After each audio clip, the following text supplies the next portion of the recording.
Schools in Hill County are participating in a program that provides all students free meals at school. WVUA 23's news anchor Tamika Alexander explains how this food program is helping families one meal at a time. If you take a short drive down Highway 69 South, you will find Moundville Elementary School. This short drive can be a long way to get groceries for families. The closest one to some people that go to Moundville Elementary is about 30 minutes, 35 minutes for some. So this is where the kids can really get their nutrition.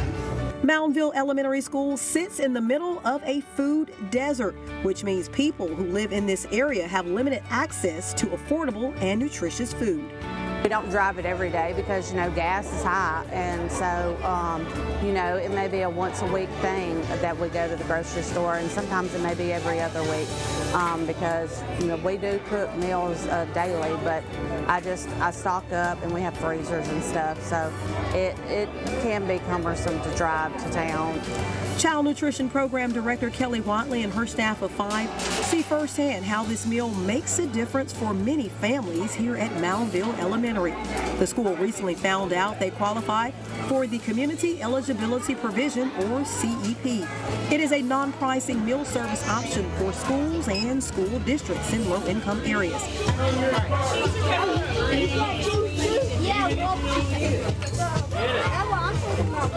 This is the first year that Hill County schools are participating in the program. It allows more than 500 students to eat free breakfast and lunch.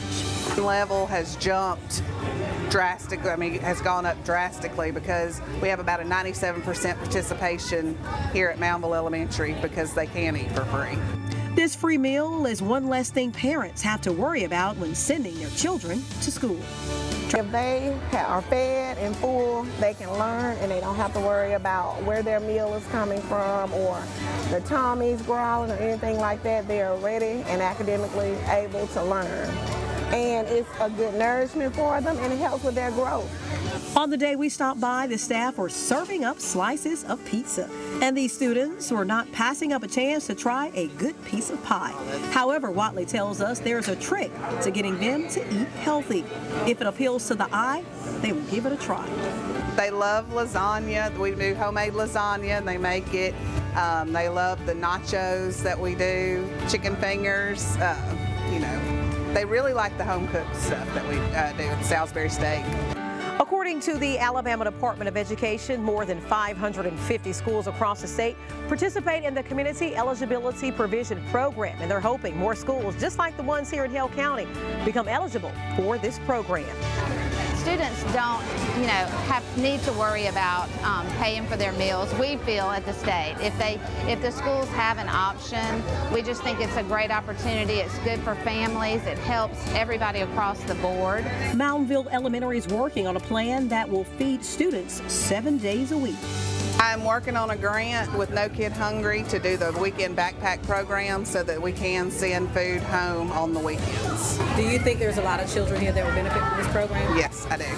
Because a lot of times this is the kids' only hot meals that they'll get, and on the weekends, if we can send stuff home with them, we'll know that they have something to eat too.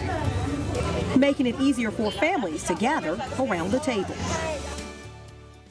And that was Tamika Alexander reporting that Moundville Mayor Tony Lester says there are plans to bring a Dollar General market to the area. This will benefit many families by bringing groceries closer